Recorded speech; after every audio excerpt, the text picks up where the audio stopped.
kano yango etuse atengene buli mwaka emikutu egiri wansi wa Kingdom Media okuli KTV ne 93 Kingdom FM gibeera n'omukolo gukuŋŋaanya abawuliriza n'abalabi baagyo saako n'abajagaliza ebirungi mu baba basanyukira saako n'okufuna omulangira n'omumbejja w'emikutu gino gyombi. Omukolo guno gumanyiddwa ng'ensisinkano era ng'ey'omwaka guno yatuumiddwa ensisinkano Gumite egenda okubeerawo ku Lwomukaaga lwa Ssabbiiti eno okwosenkya ku Christianity Focus Center e Mengo mu Kisenyi. Abatalina enteekateeka endala mugambe korona kakise Kingdom Media ebalumbye mukano zesagala yasolea obambise mu lukolea tutabafeka sesa n'abafembushia. Enteekateeka z'omukolo guno nkumpi zonna ziwedde mu kiseera kino era ekifo kyonna e Mengo mu Kisenyi we gugenda okubeera kikyusiddwa olwa skrini ez'enjawulo eziwanikiddwa okusobozesa buli muntu okulaba bulungi ekinaaba kigenda mu maaso. We buwungeeredde wonna ng'emizindaalo giri mu kuwanikibwa aba Gospel Evolution abakoze ne ku stage egenda okuyimbirwako abayimbi so nga n'ab'amataala babadde mu keetalo okulaba ng'omukolo gwongera okunana.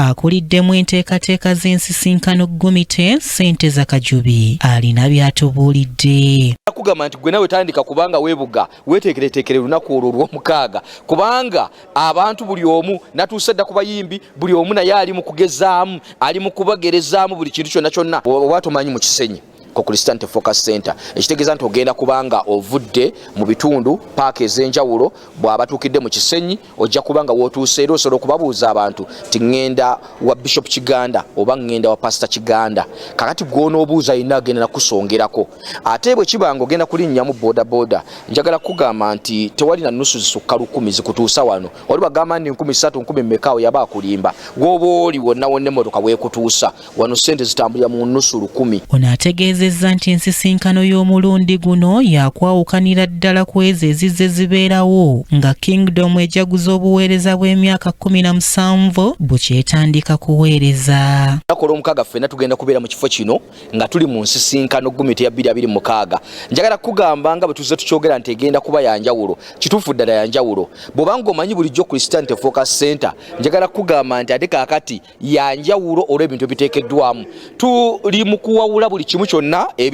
bikyusibwa amataala ge wali olabyeko nga malungi ate ogenda kulaba agasingawo gonna gongeddwamu emizindaalo giteekeddwamu okubeera nti buli omu wagenda okuba ali ebweru ali munda agenda kuwulira nga kyawulira kyekimu. Ono akoowodde bannayuganda okubeerawo ku Lwomukaaga ng'era kinoganyizza nti okuyingira kwa bwereere. Kakati ekikwalagana ne security kyo beera mu mativu nti bw'onojja wano buli kimu kigenda kutambulira ddala bulungi mujje abooluganda baleeteko nga famire osobola okubaleetako ne tunyumirwa wamu kuba temugenda kwambya esitaza ate nga mulimu okunyumirwa okw'ekika ekyawaggulu ennyo kale n'olw'ensonga eyo sisuubira nti waliwo ekyali kulemesezza okujja nfuba okulaba nga ku mulundi guno ojja tubeerewo abatulaba ku KTV abatugoberera ku 93 Kingdom FM abatambula abajja mu kifo kino ku Christianity Focus Center mu kusaba okw'enjawulo tugenda kuba okubanga tuli wamu n'abasumba abakadde baffe kitaffe mu Katonda maama naye agenda kubeerawo abanga gwe mulundi gwosoose okuwulira okuyingira kwa bwereere tewali kikumi kya ssente tetuwaayo ffenna oyingira buyingiza emiryango gigenda kuba migule okuva ku ssaawa emu paka mbudde obujja okubeera obwakawungezi.